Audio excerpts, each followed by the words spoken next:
हाँ जी, हेलो दोस्तों, कैसे हो सब लोग। बच्चों, फटाफट न्यू रिजीम और ओल्ड रिजीम का पॉइंट देख लेते हैं। आपके एग्जाम्स जिन बच्चों के आ रहे हैं, नया रिजीम और ओल्ड रिजीम में क्या फर्क है।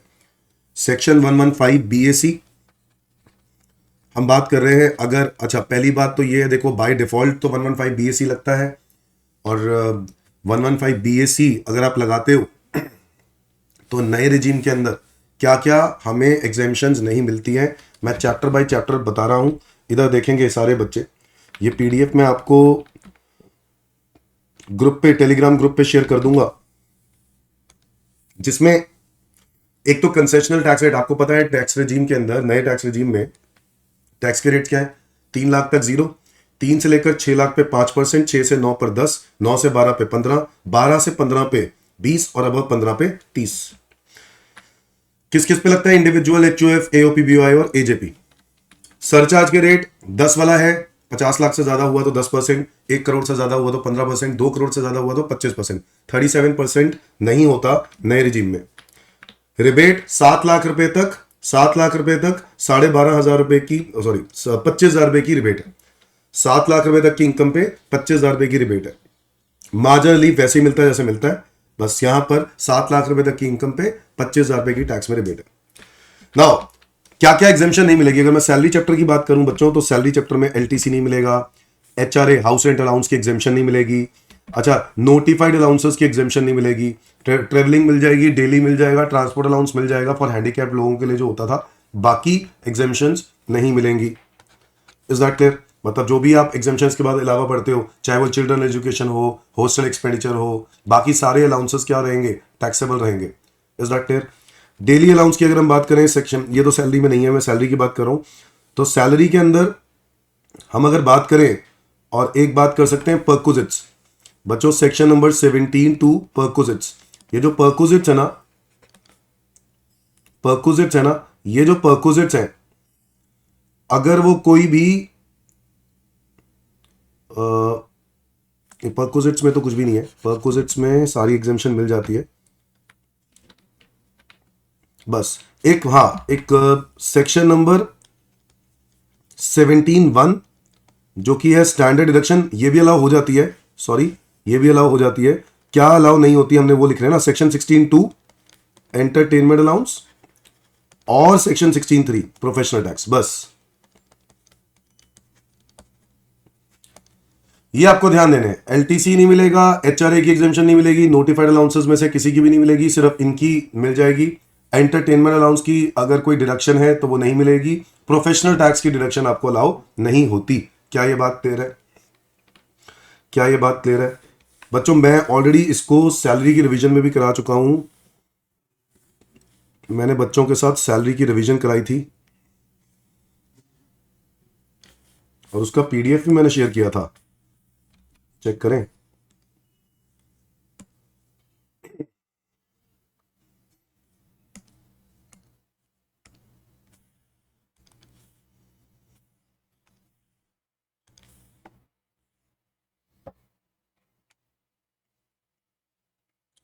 सैलरी रिवीजन, सैलरी रिवीजन,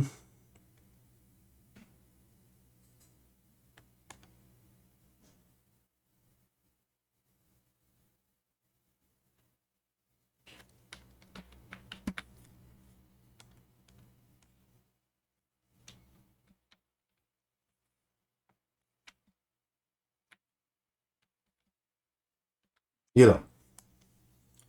अगर आप ये सैलरी रिवीजन के नोट्स देखोगे ना बच्चों, तो बिल्कुल अंत में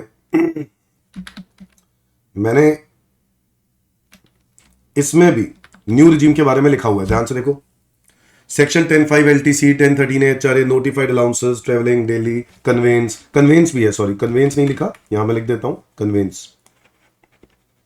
मतलब इन अलाउंसेस की एग्जामेशन मिल जाती है, बाकी की नहीं मिलती। अच्छा, परक्विजिट्स अगर कोई पर्सनल पर्पस के लिए तो नहीं मिलेगा, एंटरटेनमेंट अलाउंस और प्रोफेशनल टैक्स, बस। पर्सनल पर्पस के लिए तो वैसे भी सारे पर्क्विजिट टैक्सेबल ही होते हैं। अगर कोई पर्सनल पर्पस के लिए है तो टैक्सेबल ही होते हैं, वो नहीं भी याद करोगे तो इधर ध्यान दो। बस यही 2-3 चीजें हैं जो आपको सैलरी इनकम पर ध्यान देनी है। आगे आ जाए सैलरी इनकम पे, समझ में आ गया? तो बच्चों, अगर क्वेश्चन आ जाए नया रिजीम का तो क्या करना है, बस समझ लो कि ये एग्जामेशन नहीं मिलनी, बस खत्म। ये एग्जेम्पशन डिडक्शन नहीं मिलनी, और बाकी जो है इनकम नॉर्मल तरीके से हम इसको सॉल्व करेंगे। मैं बात करता हूं हाउस प्रॉपर्टी की, क्योंकि समय कम है तो मैं फटाफट आपको हाउस प्रॉपर्टी के बारे में भी बता देता हूं। और हाउस प्रॉपर्टी के भी जब मैंने रिवीजन ली थी ना, तो मैंने उसी में बच्चों के साथ डिस्कशन कर दी थी। ये देख, ये हाउस प्रॉपर्टी के रिवीजन नोट्स मेरे टेलीग्राम पे मिल जाएंगे आपको। नए रिजीम के हिसाब से interest on loan in the case of self occupied property shall not be allowed. क्या लिखा है? Interest on loan, interest on loan in respect of self occupied property. जो सेल्फ ऑक्यूपाइड प्रॉपर्टी होती है ना, उस पे अगर कोई इंटरेस्ट ऑन लोन है वो अलाउड ही नहीं होगी, अलाउड ही नहीं होगी। जैसे न्यू ओल्ड रिजीम में तो आपको पता है, ओल्ड रिजीम में आपको 2 लाख रुपए तक का बेनिफिट मिल जाता है अगर कंडीशंस पूरी हो, बट इसमें तो वो भी नहीं मिलेगी। डन। हाउस प्रॉपर्टी में सिर्फ इतनी सी बात ध्यान रखनी है। डन। फिर आ जाता है दोस्तों पीजीबीपी। बच्चा कह रहा है पीजीबीपी बता दो, तो लो जी पीजीबीपी भी देख लेते हैं। पीजीबीपी में लिखो पीजीबीपी, मतलब ये मैं आपको टेलीग्राम में भेज रहा हूं। ये भी पीजीबीपी में क्या क्या ध्यान देना है, देखो एडिशनल डेट नहीं मिलेगा, याद रहे। अच्छा, हाउस प्रॉपर्टी में एक हम लोगों ने लिख लिया, सॉरी। पीजीबीपी में आपको एक तो एडिशनल डेप नहीं मिलेगा। एडिशनल डेप सुना है ना आपने, वो जो नई मशीनरीज होती हैं उस पर एडिशनल डेप्रिसिएशन मिलता है, ठीक है, ये नहीं मिलेगा। Additional dep is not allowed. Okay, मैं बात कर रहा हूं नॉट अलाउड की ना, तो PGBP not allowed, additional dep not allowed.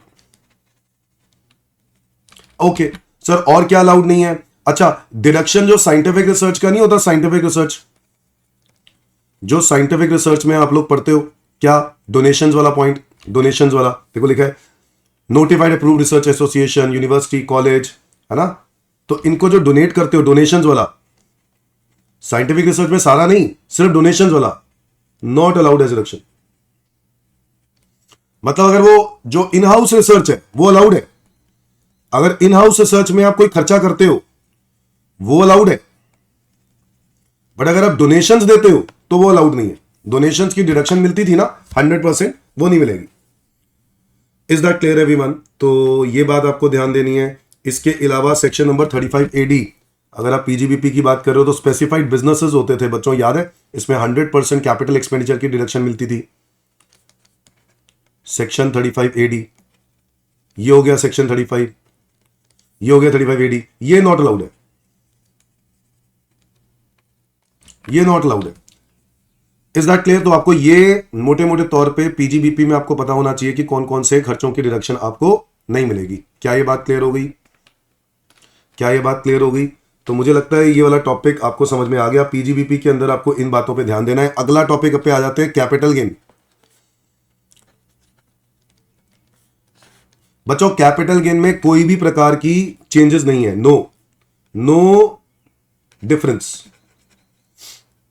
क्या मतलब है? इसका मतलब है नया रिजीम हो या ओल्ड रिजीम हो, कैपिटल गेन में सेम रहेगा, कैपिटल गेन में कोई फर्क नहीं है। क्या मेरी बात क्लियर है? कैपिटल गेन में कोई फर्क नहीं है, नया रिजीम हो या ओल्ड रिजीम हो, याद रहे, कैपिटल गेन में कोई फर्क नहीं है, नया रिजीम हो या ओल्ड रिजीम हो। Is that clear? Is that clear? अच्छा, परक्विजिट्स में ये पॉइंट लिखा हुआ है, देखो सैलरी वाले में, while computing total income any exemption deduction for allowance of perquisite by whatever name called provided under any other law for the time being in force in India would not be allowed. अगर कोई exemption मिलती है perquisites में तो वो नहीं मिलेगी। Perquisites में अगर कोई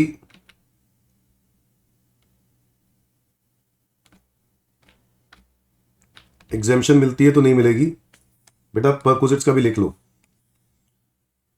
परक्विजिट्स का भी लिख लो, परक्विजिट्स में एग्जेम्पशन नहीं मिलेगी, जो भी एग्जेम्पशन है वो नहीं मिलेगी, ठीक है। इसके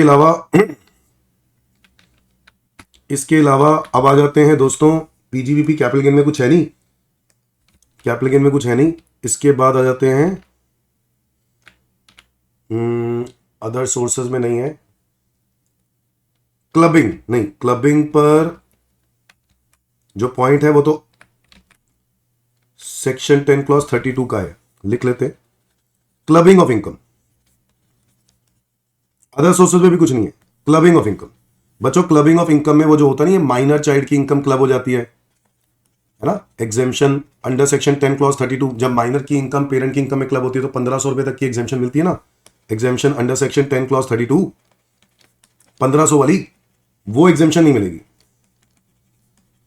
not allowed. Is that clear? Clubbing पे आपको वो बेनिफिट नहीं मिलेगा, इज नॉट अलाउड। क्या ये बात क्लियर हो गई? इसके अलावा क्लबिंग के अलावा आपको क्या ध्यान रखना है? Set of and carry forward पे आ जाओ।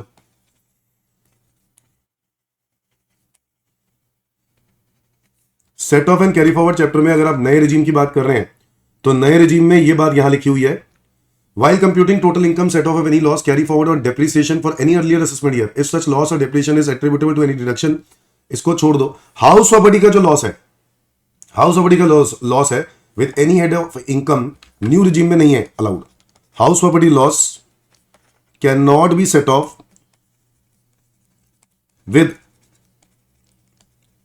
Any other head of income.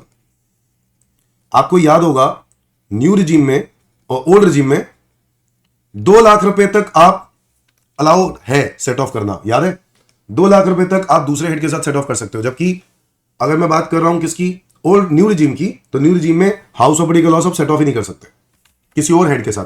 अपने हेड के साथ कर सकते हो हाउस प्रॉपर्टी का लॉस, हाउस प्रॉपर्टी इनकम के साथ जितना मर्जी सेट ऑफ करो, बट दूसरे हेड के साथ जब सेट ऑफ करने जाओगे तो कोई अलाउड ही नहीं है, न्यू रिजीम में अलाउड नहीं है। क्या मेरी बात समझ में आई? In case of new regimes done, तो ये आपको ध्यान रखना है। ओके इसके अलावा अगर बच्चे आप मुझसे पूछोगे डिडक्शंस, तो डिडक्शंस चैप्टर में आपको 80C टू 80U, मोटे तौर पे 80C टू 80U आपको नहीं मिलेगा, बिल्कुल नहीं मिलेगा, 1-2 पॉइंट्स को छोड़ के, जो है 80CCD2 एक्सेप्ट 80CCD2, इस पे क्वेश्चन आने वाले बनते नहीं है बट फिर भी मैं लिख रहा हूं। 80CCH अग्निवीर जो कि नया आया है लेटेस्ट, 80CCH और 80JJA, 80JJAA न्यू एम्प्लॉइज का कह रहा है ये बेनिफिट मिल जाएंगे, बाकी सो जो है डिडक्शंस नहीं मिलेंगी, तो ये डिडक्शंस नहीं मिलती हैं। Done done everyone. इसके अलावा और कुछ सर जानना है, और कुछ ये जानना है कि जो सेक्शन 10AA एग्जेम्पशंस का चैप्टर होता है, एग्जेम्पशंस, इसमें हम आपको पकड़ाते हैं स्पेशल इकोनॉमिक जोन वाला सेक्शन 10AA। जो सेक्शन 10AA है ना वो नॉट अलाउड, नए रिजीम है तो नॉट अलाउड। पहले ही वो मतलब याद है, पहले 5 साल 100%, अगले 5 साल 50%, उसके अगले 5 साल भी 50% नहीं मिलेगा, 10AA का बेनिफिट नहीं मिलेगा। ठीक है, MP MLAs 1017, MPs MLAs को जो अलाउंसेस दिए जाते हैं वो एग्जेम्प्ट हुआ करते थे, अगर नया रिजीम ले रहे हैं तो नहीं मिलेगा, MP MLAs को ये एग्जेम्पशन नहीं मिलेगी। क्या ये बात क्लियर है? ये है आपके मोटे तौर पे सारी एग्जेम्पशंस एंड डिडक्शंस, चिंता करने वाली बात जरूर नहीं है, मैं ये आपको टेलीग्राम पे भेज रहा हूं, आप लोग एक बार फिर से रिवाइज करो फटाफट और एग्जाम दो। ऑल द बेस्ट दोस्तों, बाय बाय।